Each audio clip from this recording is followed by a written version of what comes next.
Witnessing a car accident twice. A couple of years ago, I was biking to work, same route as always.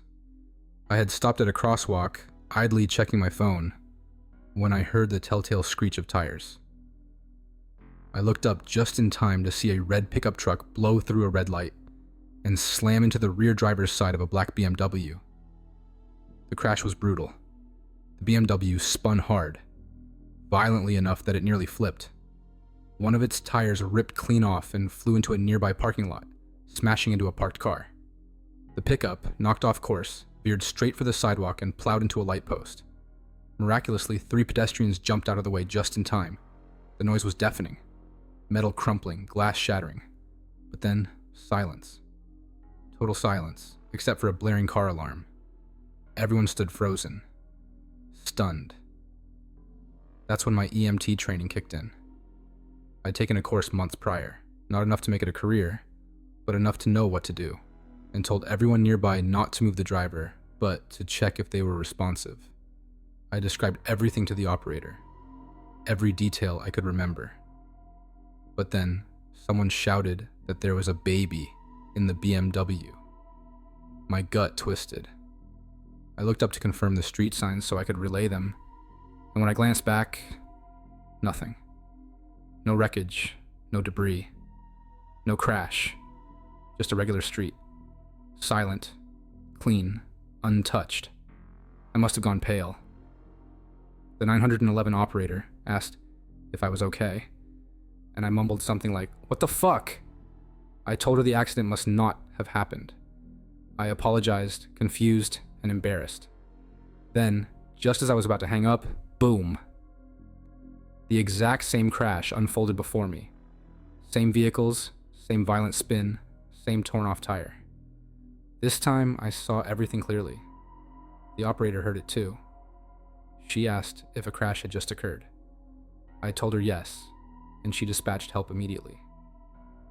We stayed on the line a while, both shaken and trying to make sense of what had just happened. I don't believe in the supernatural. I still don't. But I can't explain what I saw, or how I called in the crash 5 minutes before it happened. For the record, I stayed until the ambulances came. The baby made it out okay. The mother was banged up but alive. The drunk driver in the red pickup tried to run and fight people off, but some bystanders held him down until the police arrived.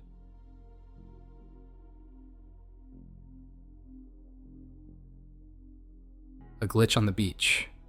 I wanted to share something that happened to me and a friend a few years back on a beach in southern France. It's one of those weird moments that still sits in the back of my mind, and I'm genuinely curious if anyone else has ever experienced anything even remotely similar. So, here's how it went. My friend and I were sitting on a bench near the beach. It's a busy place during the day, lots of people, tourists, kids running around. But at night, it's a totally different scene. Dead quiet, practically deserted. This was one of our usual late night hangouts. We like to just sit there, chill, talk, smoke, and watch the waves under the faint glow of the remaining city lights. It was around midnight when we first saw them. A man in his 40s, who looked like a typical dad, and a girl who seemed about 10. They walked past us on the beachside path. The girl was smiling and said, "I want churros," in this cheerful voice. The dad responded, something like, "You already ate not long ago." We both clearly remember those words. At the time, we found it a little odd. Not just the exact conversation, but the whole situation. A kid asking for churros at midnight? Everything was closed, and this area isn't exactly lively that late. Still, it wasn't spooky, just off. We shrugged it off and kept chilling. But then, an hour later, around 1 a.m., they walked past us again. Same people, same walk, same pace, same voices, and the exact same conversation. The girl asked for churros, and the dad replied, "You already ate not long ago," word for word. We looked at each other immediately. No way. It wasn't just deja vu. We both heard it clearly. And we both remembered what they said the first time. It was identical. We talked about it, kind of half laughing, trying to rationalize it. Maybe they were just looping back from a long walk. Maybe the kids obsessed with churros. But then it happened again. Around 2 a.m., they walked by a third time. Same pair, same route, same voices, exact, same words. No change, no variation. Same cheerful tone from the girl, same tired response from the dad. That's when it stopped being funny or curious. That's when it turned creepy. We both sat there, frozen for a second, then started debating whether we should try to follow them or call out to them. But my friend, he was done. Said he was getting ghost vibes and absolutely refused to go near them. He even begged me not to say anything. Said we shouldn't mess with whatever was going on. I wasn't convinced it was supernatural. I still don't believe in ghosts. But I'll admit, something about the whole thing just felt wrong. So we got up and left. And we never went back to that spot again. I still can't figure it out. I mean, what are the odds that two people walk by 3 separate times an hour apart at night and say the exact same thing each time? Same tone, same delivery. If it were just similar, sure. But this felt like a loop, like they were stuck in some weird glitch or playback. I've never experienced anything else remotely like it. Neither has my friend. It's been years, and we still talk about it now and then. Always with that same uneasy feeling. It's not the kind of thing that just fades. So I'm putting this out there. Has anything like this ever happened to you? Something that felt like a glitch in reality? A weird loop, a perfect repetition? Something that logic couldn't quite explain? They vanished into thin air. This happened when I was in high school, and I still think about it more often than I'd like to admit. It's one of the strangest, most unexplainable things I've ever experienced, and to this day, I haven't found a solid explanation. If anyone else has gone through something similar, please speak up. I'd love to know we're not the only ones. So there were 4 of us, me, Rachel, Tom, and Sarah. We were really close back then. After school, we had a usual routine. Either we'd meet at the little strip of shops near campus, or head over to Tom's place, since it was close, and his mom worked late most days, leaving the house free. One afternoon, Rachel and I went looking for Tom and Sarah at the shops, but they weren't there. No big deal. We just figured they'd gone straight to Tom's house. So we started walking over there. Tom lived in a terraced house with a completely enclosed backyard. High fences on both sides. No back alley, no side gate. The only way in or out was the front door. That'll be important in a minute. As we were walking up the street, we saw Tom's house just ahead. And right there, clear as day, we saw Tom and Sarah at the front door. They were both in uniform, standing close together, fumbling with a key to get inside. Rachel and I both saw them at the exact same time. We shouted, "Hey!" and waved. What happened next made both of us stop cold. Tom and Sarah turned to each other, looked kind of panicked, shoved the key in the door faster, and darted inside without saying a word to us. It was rude, honestly. We looked at each other like, what the hell was that about? So we rushed up the street and knocked on the front door. No answer. We knocked again, harder, still nothing. We stood there for a couple of minutes, totally confused and a little irritated. Then it got really weird. Tom and Sarah came walking up the street, calm, relaxed, chatting with each other like they were just arriving. Rachel and I were stunned. We started asking them what kind of prank they were trying to pull. Why did they run inside and ignore us? Why pretend we didn't exist? But they just stood there looking confused, like we were speaking another language. They swore up and down that they had just arrived, that they hadn't even been near the house until that moment. Sarah started getting scared, thinking maybe someone was inside pretending to be them. Tom didn't look much better. He was clearly shaken. Sarah actually called her mom, who told her she was being silly, but none of us were laughing. We decided to go inside together. And yeah, stupid or not, we grabbed kitchen knives from the drawer because we were genuinely freaked.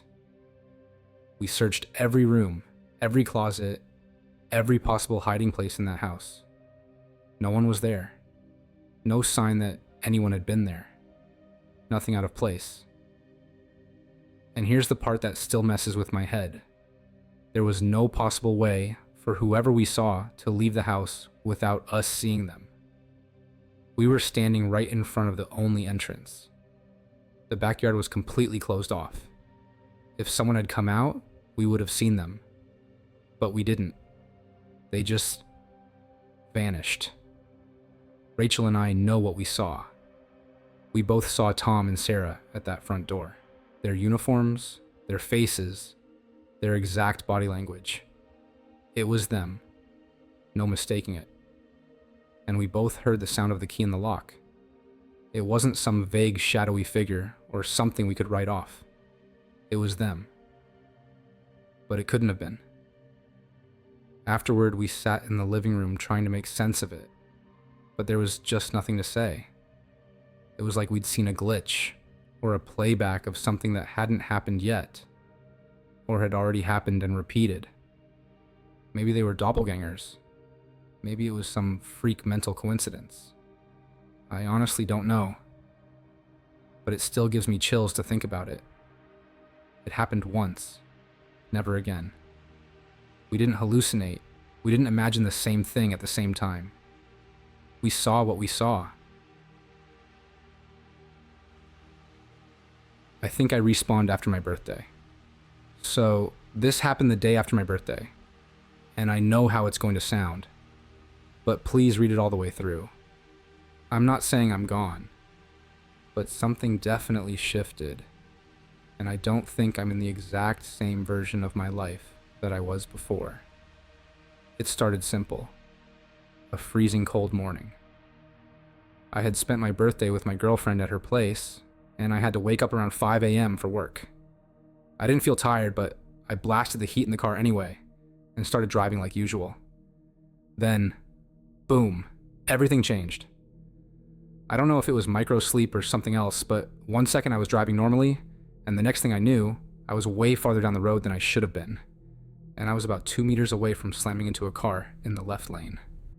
I swerved, clipped my left mirror, and screamed. Slammed the brakes. Complete panic. In a daze, I started driving away, but something pulled me back. I turned the car around. That's when I saw it. A very detailed image burned into my mind. A white sedan, banged up. Then suddenly, another damaged car appeared with a man inside, mid-30s, just sitting there. I drove up to him. He rolled down the window and looked scared out of his mind. I apologized. I told him I'd pay for the damages. Weirdly, I felt calm, like everything was playing out exactly how it was supposed to.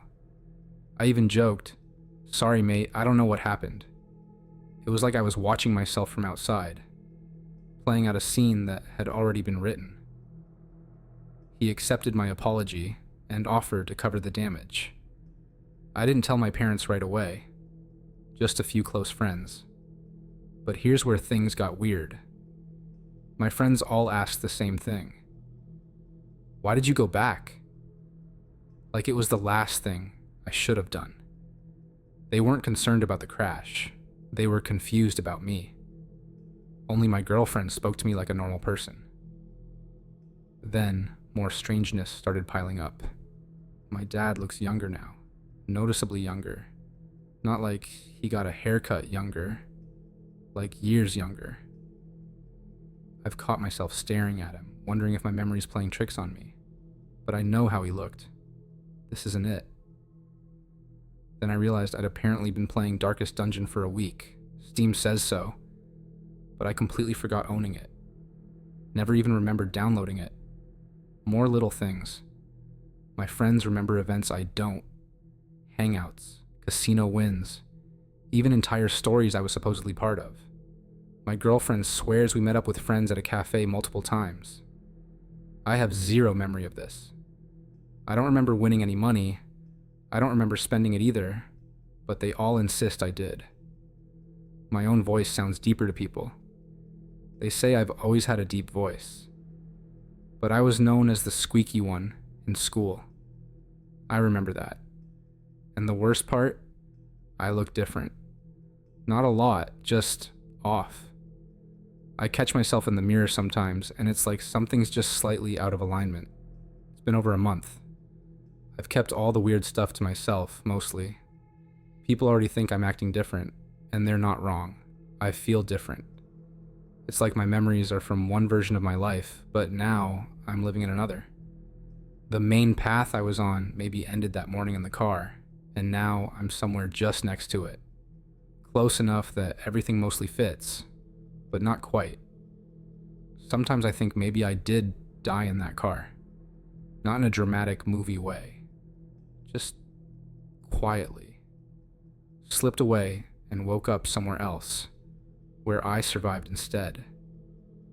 I know how insane it sounds, but I've never felt more like a ghost in my own life.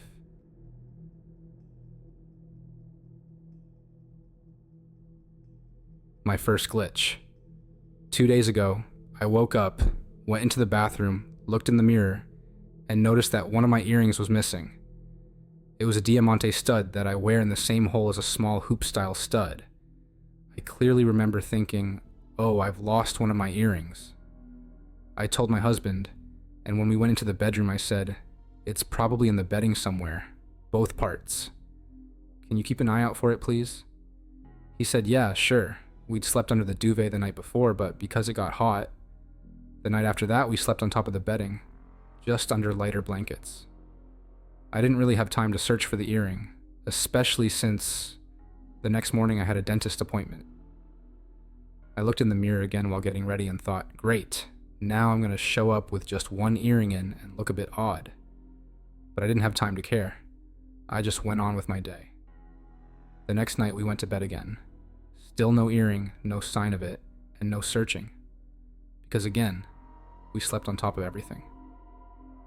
This morning I got up, went into the bathroom, looked in the mirror, and the earring was just back, in my ear, sitting perfectly next to the hoop, fully intact. Not just the stud, but the back too, perfectly in place. Now here's where it gets weird. I never found it. I never put it back in. I asked my husband, and he swears he didn't find it or put it in either. And the way this earring fits in with the hoop, it's fiddly. I had to pin my ears forward in the mirror the first time I put them both in.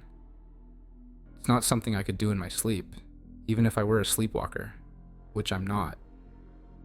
It wasn't hiding somewhere. There's no space between the hoops and the stud hole for it to nest unnoticed. It was gone. I asked my husband again this morning. You remember me saying I lost it, right? And without hesitation, he confirmed it. I mentioned it twice. He remembers me stressing about it. I know people lose things and later find them in obvious places, but this was different. This wasn't a misplaced object. This was something missing from my body. And then suddenly, back on it. No steps in between. No explanation. Now here's where I'll take it a little further. Because this is my first post in the sub, and I've been thinking hard about timing. This glitch of mine happened right around the same time as the Iran-Israel bombing news broke. Could be coincidence, but what if it's not? What if in a timeline where events spiraled out, nuclear retaliation, global fallout, collapse, something intervened? Maybe we reset or got shifted. Maybe there are safeguards, like the Greys or a human time manipulation group, that correct the path, keeping us on the most stable course. I know that sounds out there, but this isn't just about an earring. It's about noticing reality re-threading itself in small ways. And maybe the small stuff is how you spot it. Maybe it's the quiet changes that reveal the massive ones we never get to see. The red wine. A couple of years ago, I was bartending at a packed brunch spot that had everything on tap, including both red and white sangria. It was fast-paced, loud, non-stop orders. I was still new, trying to keep up during a rush, when I realized I had run out of red sangria. Since I didn't know how to swap out a sangria keg yet, I called over a more experienced coworker to help. He opened the labeled red sangria keg and immediately frowned. Inside, white wine. Definitely not red. We thought maybe someone had mislabeled or misconnected the lines, so we checked the other 2 sangria kegs. Also white wine, all of them. Same light gold color, no tint of red. My coworker and I were both confused. We called over a manager. He took a flashlight, peered into the keg, poured some into a cup. Yep, white wine. We were all standing there trying to figure out how someone messed up that badly. The manager decided to bring over another manager just to loop him in. The second manager walked over, looked directly into the same keg we'd all just examined, and said, "What do you mean? That's red wine." We all froze. We rushed to look again. The same keg, the same line, the same cup. Now it was red. Like full-on, unmistakably red sangria. All 3 of us who saw the white wine before just stood there in stunned silence. It wasn't just a trick of the light. The first manager had literally poured a sample and we'd all seen it. It was white. No debate. And now it wasn't. We didn't know what to say, and weirdly, no one brought it up again. We just kind of brushed it under the rug in the chaos of brunch service. But it stuck with me. I only worked at that place for 2 months, but I've never forgotten that moment. I watched myself from the corner of the room. This happened last year, and it's something I still can't fully process. I had gone in for what was supposed to be a routine surgery, gallbladder removal, no big deal. Everything went smoothly. I woke up in recovery feeling a bit groggy, but okay overall. Then, maybe an hour later, everything flipped. Out of nowhere, I got hit with this wave of freezing cold. My heart was pounding like it was trying to punch its way out of my chest. I told the nurse that something was wrong, and that's the last thing I remember from inside my body. Because the next thing I remember, I was watching myself from the corner of the room. Literally. I was hovering in this high-up spot near the ceiling, looking down at the hospital bed. I saw myself lying there, completely pale, limp, while nurses rushed in from every direction. Monitors were blaring. One nurse was doing chest compressions. Another was yelling for the crash cart. The whole scene looked like a TV medical drama, except it was me. And here's the wild part. I didn't feel scared. Not even a little. I felt calm, almost detached, like I was watching someone else's emergency. Like my body was just a prop, and I was this awareness floating above it all. I could hear them clearly calling out my name, rattling off vitals. One of them even yelling, "We're losing him!" But I didn't feel panic. I felt still. At some point I noticed I didn't have a body. Not one I could feel or move anyway. No arms, no legs, nothing physical. I was just there. A presence, a perspective. Not dreaming, not hallucinating. Just existing, outside myself. Then something changed. I felt a pull, not physical, not painful, more like a shift in gravity, but in the wrong direction. Like something was drawing me upward, away. It wasn't scary, but it was intense, and it felt final. Right before I could be pulled away completely, I heard a voice. Not external, not booming. It was just there, inside me, but not me. Calm, firm. Just 2 words. Not yet. Then, snap! I jolted awake, gasping like I'd been underwater. There was a mask over my face. My chest felt like it had been smashed with a sledgehammer. I found out later that I had flatlined for just under 2 minutes. My heart had literally stopped. They brought me back. I didn't talk about it at first. How do you even explain that to someone without sounding insane? But I'll say this now, as clearly as I can. It wasn't a dream. It wasn't a hallucination. I watched myself flatline, and I felt more alive during those 2 minutes than I ever have in my entire life. Wherever I was, it wasn't nothing. It wasn't blackness or oblivion. It was something. And I know, without a shred of doubt, that something else was there too.